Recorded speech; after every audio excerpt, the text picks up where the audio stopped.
नमस्कार दोस्तों, अब हम मैक्रो के कुछ प्रैक्टिकल 2 से 4 प्रैक्टिकल प्रॉब्लम्स हार्डली करने वाले हैं। ये एक शॉर्ट वीडियो है, ये आपकी प्रिपरेशन करा देगा कि अगर कुछ तरीके के कॉम्प्लिकेटेड क्वेश्चंस आ जाते हैं तो आपको अटेम्प्ट कैसे करने हैं। इसमें हमारी कोशिश यही है कि हम एक छोटा सा रिवीजन करा दें, because we know you are at the verge of like the exams. Today is 25th and we know कि आप एग्जाम्स अब देने वाली हैं, तो आप इकोनॉमिक्स को ज़्यादा टाइम नहीं देंगे, इसलिए हम वो सिलेक्टिव कुछ क्वेश्चंस लेके आए हैं जिसके थ्रू आपका थोड़ा बहुत रिवीजन जो है माइक्रो का वो हो जाएगा। तो चलिए शुरू करते हैं। This is Ashish Chaudhary, you are watching commerce Baba, let's begin. Do you think this is your time?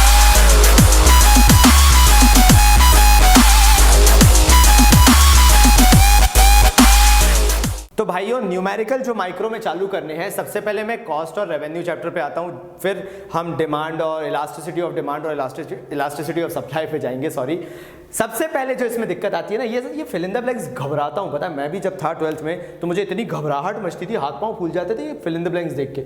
अजीब से ही लगता था कि भगवान क्या है ये, इतना संकट क्यों हमारे साथ। कुछ मत करो, बिल्कुल टेंशन फ्री रहना। क्या करो, सबसे पहले आंख बंद करके टोटल फिक्स्ड कॉस्ट को देखो। सॉरी, आंख बंद करके कैसे देखोगे, मतलब आंख खोल के, दिमाग बंद करके, क्योंकि जरूरत ही नहीं है उसमें चलाने की, कि फिक्स्ड कॉस्ट जो है it always remains the same. मतलब मैं टीएफसी को हर जगह पे 60 तो डाल सकता हूँ, ये तो मेरे लिए बड़ा आसान काम है। मतलब कुछ नंबर ना मिले, 4 मार्क का 5 मार्क का जो भी आ जाए, मुझे 1 नंबर तो मिल जाएगा टीएफसी डालने का, क्योंकि वो बड़ा बेसिक होता है। अब आपको मालूम है कि जब आउटपुट हो ही नहीं रहा है, मैं आपको थ्योरी बहुत अच्छे से समझा चुका हूँ, याद रखना, आउटपुट जब हो ही नहीं रहा है तो टोटल कॉस्ट तो होगी। अब क्यों होगी? क्योंकि टोटल फिक्स्ड कॉस्ट है, लेकिन टोटल वेरिएबल कॉस्ट नहीं होगी क्योंकि आउटपुट नहीं हो रहा है, तो आपको लेबर लगाने की जरूरत नहीं है। तो at zero level of output there is no total variable cost, लेकिन टोटल कॉस्ट तो होगी क्योंकि टोटल फिक्स्ड कॉस्ट है। तो at zero level of output TFC and TC are equal. क्यों? क्योंकि टोटल वेरिएबल कॉस्ट नहीं होती, क्योंकि आउटपुट नहीं हो रहा है। ठीक है भाई, चलो कर लिया। अब उन्होंने पूछा एक आउटपुट पे टीसी कितना होगा। यार देखो, टीसी प्लस होता है टीएफसी और टीवीसी का, टोटल फिक्स्ड कॉस्ट और टोटल वेरिएबल कॉस्ट का। इन दो को ऐड कर दूंगा तो मेरे पास टोटल कॉस्ट कितनी आ जाएगी, 80 आ जाएगी। अब नेक्स्ट में टोटल कॉस्ट दी हुई है 100, टोटल कॉस्ट में से टोटल फिक्स्ड कॉस्ट 60 को माइनस कर दो तो टोटल वेरिएबल कॉस्ट कितनी आ जाएगी, 40। कोई दिक्कत तो नहीं है। फिर आगे बढ़ते हैं भाई, टोटल फिक्स्ड कॉस्ट 60 है, टोटल वेरिएबल कॉस्ट 51 है, तो 60 प्लस 51 111 भाई 111। याद रख ले भाई, थोड़ी बहुत कैलकुलेशन मिस्टेक हो तो देख लेना, लेकिन यहाँ पे 111 ही आएगा। ठीक है, फिर आगे बढ़ते हैं, 60 plus 56 TFC plus TVC will become total cost, तो ये कितना आ जाएगा, 116। ठीक है भाई, यहाँ तक भी क्लियर है। फिर 130 दिया हुआ है टोटल कॉस्ट। टोटल कॉस्ट में से अगर मैं टोटल फिक्स्ड कॉस्ट हटा दूंगा तो जो बचेगी वो क्या होगी, टोटल वेरिएबल कॉस्ट। तो यहां पर 130 में से 60 अगर मैं माइनस करता हूं तो बचता है 70, तो 70 हो जाएगा टोटल वेरिएबल कॉस्ट। फिर अगेन वही 150 is the total cost, total cost में से मुझे टोटल फिक्स्ड कॉस्ट हटाना है तो बचेगा क्या, total variable cost. 150 minus 60 will become 90। ये आपका पहला क्वेश्चन खत्म हो गया। इससे ज्यादा डीप क्या पूछेंगे बताओ, कुछ नहीं ना, फिल इन द ब्लैंक्स आएंगे। पहला तो हमने सीख लिया कि कैसे करना है। चलो नेक्स्ट पे आते हैं। आहा, अच्छा सर, सरल सरल करके भाग रही थी क्या? नहीं ना, पहला वाला क्या है, वार्म अप करना पड़ता है, you know, there should be something like. अब आएंगे टफ पे। कैसे? अभी आउटपुट दिया हुआ है, टीसी दिया हुआ है, एसी दिया हुआ है, एमसी दिया हुआ है। ठीक है, अबे ओवर एक्टिंग हो रही क्या वो? अच्छा हाँ, नहीं वो commerce dot Baba, you know, commerce नहीं, कॉमर्स बाबा 1@gmail है। ठीक है, हाँ, तो अपन टॉपिक पे आते हैं भाई लोग। अपन क्या है वो कहीं अपन देख लेते हैं ना, कोई कहीं किसी और को इम्प्रेस करने के लिए बताता है बाबा जी एक्टिंग करते, तो अपन भाई ठीक है, क्या कर सकते हैं। तो क्या करें अपन, यहाँ पे इतना सुनसान पड़ा हुआ है भाई। देखो यार, आउटपुट 1 पे टीसी भी कुछ नहीं दिया, एसी भी कुछ नहीं दिया। फिर 2 पे टीसी दिया 100, एसी नहीं दिया, एमसी नहीं दिया। फिर 3 पे ना टीसी है ना एसी है। 4th पे ना आपका टीसी दिया है ना एसी दिया है, एमसी दिया हुआ है। 5th पे आपका टीसी नहीं दिया और एमसी नहीं दिया। और 6th पे आके ना टीसी है ना एसी है, सीधे एमसी है। बाप रे, इतना टीसी एसी एमसी है, क्या करें। चलो यार चालू करते हैं। अगर पहले पे मार्जिनल कॉस्टिंग 30 है तो फर्स्ट आउटपुट पे याद रखना हमेशा एवरेज भी उतना ही होगा और टोटल कॉस्ट भी उतना ही होगा। पहले वाले में there will be no change. अब दूसरे में जो टोटल कॉस्टिंग है वो कितनी दी हुई है, 100 दी हुई है। ठीक है। अब अगर 100 टोटल कॉस्टिंग है और मुझे एवरेज निकालना है तो मैं 100 डिवाइडेड बाय क्या कर दूंगा 2, तो मेरा एवरेज आ जाएगा 50। ठीक है भाई, इसको भी ब्लैक से लिख देते हैं, थोड़ा अच्छा लगने लगेगा। ठीक है भाई, तो ये एवरेज आ गया आपका 50। अब यार मार्जिनल कैसे निकालूं? देखो भाई, पहले था टोटल कॉस्ट 30 से कितना चेंज हुआ भाई? मुझे तो लगता है 70 से चेंज हुआ। 30 प्लस चेंज आया 70 का, तो ये हो गया टोटल 100। ठीक है, मार्जिनल कैसे निकालते हैं? टोटल कॉस्ट में कितना चेंज आया है, और टोटल कॉस्ट में चेंज आया 70 का, जो कि मैंने यहाँ पे लिख दिया। कोई दिक्कत तो नहीं है। अब नेक्स्ट आते हैं, अब नेक्स्ट देखते हैं चेंज कितना आ रहा है। 100 के बाद चेंज आया 5 का, तो टोटल कॉस्टिंग आ गई अपनी 105। बढ़ गया ना 5 से, जैसे यहां से बढ़ा। 30 में 70 का चेंज आया था तो 100 में 5 का चेंज आया एडिशनल, तो 105 कर देंगे डिवाइड बाय 3, तो 3 3 9, 3 5 15, 35। तो एवरेजिंग कितनी आ गई आपकी? 35 आ गई। ठीक है, फिर 105 था, मार्जिनल कॉस्टिंग कितना चेंज आया? 10 का, तो ये कितना हो जाएगा? 115 हो जाएगा। देखो भाई, चाहे मैं total cost, average cost, marginal cost बताऊं, चाहे total revenue, average revenue, marginal revenue बताऊं, बस RRCC का चेंज है, कैलकुलेशन सेम है। तो ये मत बोलना सर रेवेन्यू के कहां गए, बात सेम है, तो रिपीट करने की, तुम्हारा टाइम वेस्ट करने की कोई जरूरत नहीं है मुझे। ठीक है, फिर 115 आ गया, डिवाइडेड बाय मुझे 4 करना पड़ेगा। तो डिवाइडेड बाय अगर 4 करना चालू करें अपन, तो 4 2 8, 1 बचा 15, मतलब अगर आप उसको करो तो 20, कैलकुलेशन 8 जा 28.75। ठीक है, तो ये आ जाएगा आपका 28.75, ये भी लिख दिया। अब आगे क्या करें सर जी? अब हमारे पास यहाँ पर तो मार्जिनल है ही नहीं, वरना इसमें मार्जिनल ऐड करते और यहाँ पहुँच जाते। अब क्या करें भाई? कुछ नहीं करेंगे, हमें ये तो दिया हुआ है कि ये कितना है, एवरेज है 27। कुछ मत करो, 27 को अगर हम एवरेज निकालते हैं तो क्या करते हैं हम? टोटल कॉस्ट, देखो मैं लिख देता हूं यार, वरना तुम्हें समझ में नहीं आएगा। एवरेज कॉस्टिंग कैसे निकालते हैं? Total cost upon quantity. ठीक है, ये फॉर्मूला होता है। जय भाई देख लेना यार फ्रेम में है कि नहीं अपने। ठीक है यार, फ्रेम में है, जय भाई साहब ने कन्फर्मेशन दे दिया है। तो average cost equals to total cost upon quantity करते हैं। तो क्या करेंगे अब? अगर मैं एवरेज कॉस्ट इनटू क्वांटिटी कर दूं तो क्या आ जाएगा? टोटल कॉस्ट आ जाएगा। ठीक है भाई, मुझे एवरेज दिया है 27 और आउटपुट मतलब क्वांटिटी दी है 5 की, तो मैं क्या करूं? 27 मल्टीप्लाइड बाय 5 कर देंगे तो टोटल कॉस्ट आ जाएगा। तो 27 अपॉन इनटू 5, 135। तो टीसी आ गया मेरा 135। 115 से 135 हुआ है। चेंज बताओ कितने का है जल्दी से? 20 का है ना, तो यहाँ पे 20 आ गया, मतलब 115 में 20 अगर ऐड करूंगा तो मेरा 135 आ जाएगा। लास्ट बचता है मेरा, वो है 45। 135 में 45 ऐड करो जरा, कितना आता है? 180 आता है। ठीक है भाई, 180 डिवाइडेड बाय 6 कर दो तो कितना आ जाएगा? एवरेज 30 आ जाएगा। सिंपल, बिना बात के लोड लेने की जरूरत है ही नहीं, तरीका खत्म हो गया, टेंशन फ्री हो जाओ। ठीक है, समझ में आ गया? इसी तरह से कॉम्प्लिकेटेड आ सकता है। अब इसमें एवरेजिंग डाल सकते हैं, वेरिएबल कॉस्टिंग वगैरह डाल सकते हैं। Average variable cost, average fix cost से रिलेटेड फंडा आपको समझ में आ गया, कि अप्रोच आपको समझ में आ गई कि कैसे अप्रोच लेनी है। चलो यार थोड़ा इलास्टिसिटी ऑफ डिमांड के कर लेते हैं, जिससे elasticity of supply completely related है। 2-3 क्वेश्चन उसके भी सॉल्व कर लेते हैं। यार थोड़ा सा डिमांड, इलास्टिसिटी ऑफ डिमांड के क्वेश्चंस करने से पहले एक क्वेश्चन मैं और बताना चाहता था, जो कि मैं भूल गया शायद, और वो ये क्वेश्चन है जो आपके सामने लिखा हुआ है। ऑल्दो इसके अंदर कोई बहुत चीज़ यूनिक नहीं है, मतलब ऐसा नहीं है कि आपने कभी पढ़ा नहीं होगा, पढ़ा होगा, लेकिन क्या होता है कई बार दिमाग से उतर जाता है। तो बाबा जी का यहाँ पे रिस्पॉन्सिबिलिटी बनती है कि आपको एक बार बता दी जाए। तो यार एक बार सुनना, उन्होंने बोला calculate the weekly total cost and average variable cost from the following particulars. आपको टोटल कॉस्ट निकालनी है और एवरेज वेरिएबल कॉस्ट निकालनी है। तो यार टोटल कॉस्ट कैसे निकालें? अब देखो सिंपल है, टोटल कॉस्ट का हमें फॉर्मूला मालूम है कि वो होता है टोटल वेरिएबल कॉस्ट और टोटल फिक्स्ड कॉस्ट को मिला दो, टोटल कॉस्टिंग आ जाती है, वेरिएबल कॉस्ट और फिक्स्ड कॉस्ट को मिला के। ठीक है यार, चलो फॉर्मूला लगाना चालू करते हैं। सबसे पहले आप देखो, आप यूनिट्स कितनी प्रोड्यूस कर रहे हो? 100, उसे कर दो एक तरफ, ये हो गया। वर्कर्स कितने हैं? 50 हैं। अब वर्कर्स को आप वीकली वेजेस देते हो यार, देते हो। ये आपकी जो है ये वेरिएबल कॉस्ट है, जो कि चेंज हो सकती है आपके प्रोडक्शन के साथ साथ। तो पहली वेरिएबल कॉस्ट जो मुझे पता चली वो है 200 रुपीज, जो मैं हर वर्कर को दे रहा हूं, 50 वर्कर को, क्योंकि weekly ways of each worker दिए, हर वर्कर को 200 रुपए देते हो, तो टोटल 50 वर्कर को आपको देना पड़ेगा। ये पहली वेरिएबल कॉस्ट है। क्लियर है ये चीज? फिर रेंट ऑफ शेड, ये आपकी फिक्स्ड कॉस्ट है। क्यों? अच्छा ऐसा, चाहे मैं प्रोडक्शन करूं ना करूं, जो मैंने शेड लेके रखा है क्या उसका मैं रेंट नहीं दूंगा? देना पड़ेगा ना यार। जो जगह एक फिक्स्ड प्लेस है, it doesn't matter I am producing और नॉट, मेरी मशीन तो हमेशा वहीं रखी रहेंगी ना, मेरा सामान तो वहीं रखा रहेगा, तो रेंट तो मेरी फिक्स्ड कॉस्ट है बिकॉज आई हैव टू पे इट नो मैटर व्हाट। बंद कर दिया ना, प्रोडक्शन नहीं हो रहा कुछ टाइम के लिए, लेकिन मशीन्स तो रखी रहेंगी जहां पे रखी हैं। तो रेंट ऑफ शेड जो है, आई नो रेंट जो है वो ऐसा वैसा होता है, बट यहाँ पे समझो जो चीज मैं बोलना चाह रहा हूँ, रेंट का मतलब the place which I own अभी के लिए, मतलब ऑन रेंट बेसिस बेसिकली, तो वो रेंट तो मुझे पे करना पड़ेगा, मजबूरी है, क्योंकि मेरी मशीन्स वगैरह सब वहीं रखी हुई हैं। Raw material changes with production, तो ये वेरिएबल कॉस्ट है, इसमें मैं प्लस करूंगा 1600 रुपीज़ की मेरी जो रॉ मटेरियल यूज़ हो रहा है। उसके बाद पार का अगर मैं प्रोडक्शन नहीं करूंगा, हाँ, तो मैं बिजली कटवा सकता हूँ, उससे मेरा काम चल जाएगा, इसलिए वो मेरी वेरिएबल कॉस्ट है जो कि मैं इसके अंदर ऐड करूंगा।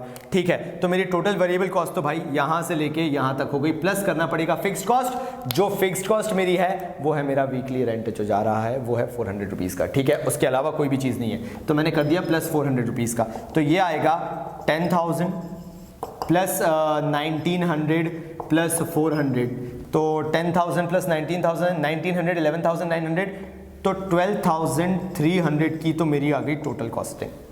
ठीक है, ये टोटल कॉस्टिंग है। अब अगर मैं वेरिएबल कॉस्ट देखता हूँ, तो वेरिएबल कॉस्ट मेरी इन दो को मिला के हो रही है, जैसा मैंने आपको बताया 10,000 plus 1900 will be 11,900। Average variable cost का फॉर्मूला क्या होता है? वेरिएबल कॉस्ट यानी total variable cost upon quantity, मतलब जितनी भी आप नंबर ऑफ यूनिट्स प्रोड्यूस कर रहे हो, मार्केट में जा रही है, आउटपुट जो भी आपका है वो आता है, क्वांटिटी मतलब आउटपुट, सीधी सीधी बात है। तो एवरेज वेरिएबल कॉस्ट निकालेंगे तो कैसे? टोटल वेरिएबल कॉस्ट जो कि मेरी निकल के आ रही कितनी, 11,900 अपॉन कर देंगे क्वांटिटी यानी नंबर ऑफ यूनिट्स प्रोड्यूस, कितना है वीकली 100, यानी मैं इसको डिवाइड कर दूंगा 100, तो मेरा ये आ जाएगा 119, मेरी एवरेज वेरिएबल कॉस्ट आ जाएगी 119। ऐसा क्वेश्चन भी आ सकता है, थोड़ा टेस्ट रहना चाहिए आपके दिमाग में कि हाँ भैया बाबा जी ने ऐसा क्वेश्चन कराया था। चलिए अब अपन आगे बढ़ सकते हैं। ये भाइयों वो परफेक्ट सिनेरियो है, हमें आता भी है और हमें नहीं भी आता है। यार ये जो क्वेश्चन है ना, ऐसे क्वेश्चन बड़े डरावनी से आते हैं, और मेरे साथ तो हुआ है, तो मैं जानता हूँ कि तुम्हारे साथ भी होता होगा। As a mentor, as a student मैं जानता हूँ कि ये चीज़ें जब भयानक सी आ जाती है तो समझ में नहीं आती। देखो क्या होता है, क्वेश्चन होता है ये, the demand curve for commodity is given as dx equals to 20 minus 2p. If slope of demand curve is minus 2, calculate price elasticity of demand for the commodity when the price of the commodity is rupees 5 per unit. और तुम्हें आता है बस ये, समझ सकता हूं दर्द को, क्या बोलते हैं भगवान जाने। कभी कभार इकोनॉमिक्स में भी ऐसी चीज पूछ लेते हैं कि ऐसा लगता है क्यों भाई, क्यों अत्याचार कर रहे हो, तुम्हारा क्या बिगाड़ा है, हमने एक अच्छा क्वेश्चन दे दो, ये सीधे गिवन हो, हमारा आंसर आ जाए, क्योंकि वो तो तुम वैसे भी करके बैठे हुए हो, वो मुझे कराने की जरूरत भी नहीं है। ये क्वेश्चन क्या है कोई नई चीज नहीं। क्या होता है, सीबीएसई भी सोचता है इस साल बच्चों को कैसे परेशान करें। तो जनरली हमने पढ़ रखा है delta Q upon delta P.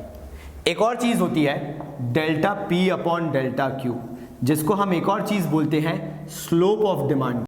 ठीक है भाइयों, अब उन्होंने स्लोप ऑफ डिमांड कर्व ऐसा तो दिया है, मतलब होता जनरली ये है, कहीं पे नोट कर लेना यार, स्लोप ऑफ डिमांड कर्व क्या होता है, delta P upon delta Q, लेकिन क्वेश्चन में तो लगता है delta Q upon delta P, इसलिए हम बोल सकते हैं delta Q upon delta P अगर लगता है, उसका उल्टा लगता है, तो हम इसको क्या बोल सकते हैं, उल्टा करेंगे अगर हम, तो 1 upon slope of demand curve. पहली दुविधा तो दूर हुई कि चलो यार ये जो चीज़ है ना, ये delta Q upon delta P दिया हुआ है और स्लोप ऑफ डिमांड कर्व होता है delta P upon delta Q, तो इसी को उल्टा कर दो, तो स्लोप ऑफ डिमांड कर्व क्या हो जाएगा, मतलब निकालने के लिए 1 upon slope of demand curve. तो इलास्टिसिटी ऑफ डिमांड निकालते वक्त पहली दुविधा तो क्लियर हुई कि अगर स्लोप ऑफ डिमांड कर्व ये दिया हुआ है -2, तो मैं लिख सकता हूँ 1 अपॉन -2, क्योंकि ये स्लोप ऑफ डिमांड कर्व होता है और ये ऐसा लिखा जा सकता है, तो ये तो हो गया। ठीक है, अब यार ये P0 और Q0 होती है, मतलब बेस प्राइस और बेस क्वांटिटी जनरली ली जाती है। क्वेश्चन में बेस प्राइस तो दी हुई है, when the price of the commodity is 5, ये दिया हुआ है भाई, तो मतलब मुझे यहाँ पे 5 लेने में तो कोई दिक्कत नहीं है। अब यार ये क्वांटिटी कहाँ से लेके आऊँ यार, तो डिमांड जो है वो क्वांटिटी इस तरीके से बताता है, तो क्वांटिटी कैसे निकालूं, देखो यहाँ पे dx दिया हुआ है 20 माइनस 2p, p का मतलब प्राइस, तो मैं क्या करूंगा 20 माइनस 2 इंटू प्राइस है 5, लगा देंगे इसको, तो ये क्या हो जाएगा 20 माइनस 10 इक्वल्स टू डिमांड कितनी आ जाएगी 10 की, डिमांड निकालनी थी 10 आ गई, यहाँ पे फिट कर देते भाई, 5 1 जा 5 2 जा 10, तो ये क्या आ जाएगा elasticity of demand equals to 1 upon 2 2 4, मतलब 2 2 जा 4 होता है, तो 1 अपॉन -4, इसको एक और तरीके से लिख सकते हैं 0.25, नेगेटिव में। खैर नेगेटिव का कोई फर्क नहीं पड़ता, बट हाँ नेगेटिव में भी लिख सकते हो। ये आपका आंसर हो गया इलास्टिसिटी ऑफ डिमांड। कहने का कुछ नहीं है, घबराने की ज़रूरत भी नहीं है। वो तरीका ऐसा निकाल रहे थे कि कहीं तुम्हें फंसा सके, जो कि फंसा नहीं पाए, कंपैरेटिवली सिंपल था, बस वो चीज़ थोड़ी सी अजीब सी। ठीक है चलो नेक्स्ट वीडियो पे, मतलब वीडियो क्यों बोल रहा हूँ यार मैं, नेक्स्ट क्वेश्चन पे बढ़ते हैं। चलिए यार एक क्वेश्चन और देखते हैं। इसके अंदर बोला गया है जो परसेंटेज चेंज डिमांड में आया है वो 3 टाइम्स का है in comparison to the percentage change in price. जो भी परसेंटेज चेंज इन प्राइस था उससे 3 टाइम्स डिमांड में चेंज आ रहा है परसेंटेज बेसिस पे, ये चीज याद रखना। फिर आगे बोला अगर ओरिजिनल डिमांड जो थी वो 30 यूनिट्स की थी और तब प्राइस 7 रुपीज का था, then calculate the price elasticity of demand given price increased by 10%। देखो यार यहां पे उन्होंने जो प्राइस में इंक्रीज है, मतलब अगर क्लियरली आप देख पा रहे हो तो प्राइस इंक्रीज्ड बाय 10% बोला गया है, यानी परसेंटेज चेंज जो दिया हुआ है प्राइस में वो क्लियरली दिया हुआ है 10% का। अब अगर मुझे परसेंटेज चेंज इन डिमांड निकालना है तो मुझे क्या करना पड़ेगा भाई, एक बात बताओ। अगर प्राइस जो है उन्होंने बोला है इंक्रीज्ड बाय 10%, अगर प्राइस बड़ी होगी तो डिमांड क्या हुई होगी, कंपैरेटिवली कम हुई होगी। आई नो माइनस साइन से फर्क नहीं पड़ता है, लेकिन अभी समझने के लिए तो हमें ये लेना पड़ेगा कि डिमांड में जो भी चेंज आया होगा वो नेगेटिव चेंज होगा, क्योंकि प्राइस जो हमारी है वो कंपैरेटिवली 10% जो दिख रहा है वो बढ़ रही है।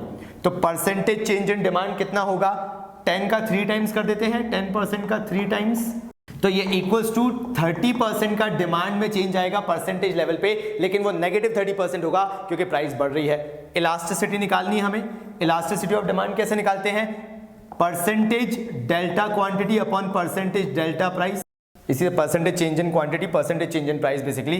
तो यहाँ पे कितना हो रहा है, -30% अपॉन -10%, कितना आया भाई, यहाँ पे आ गया elasticity of demand equals to -3।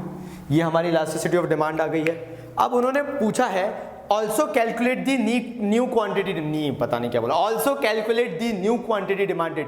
नई क्वांटिटी भी हमें निकालनी है। अब कैसे निकालें यार, देखो कैसे निकालते हैं।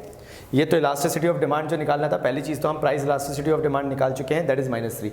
अब उन्होंने बोला न्यू इलास्टिसिटी निकाल के दिखाओ, मतलब न्यू क्वांटिटी डिमांडेड निकाल के दिखाओ।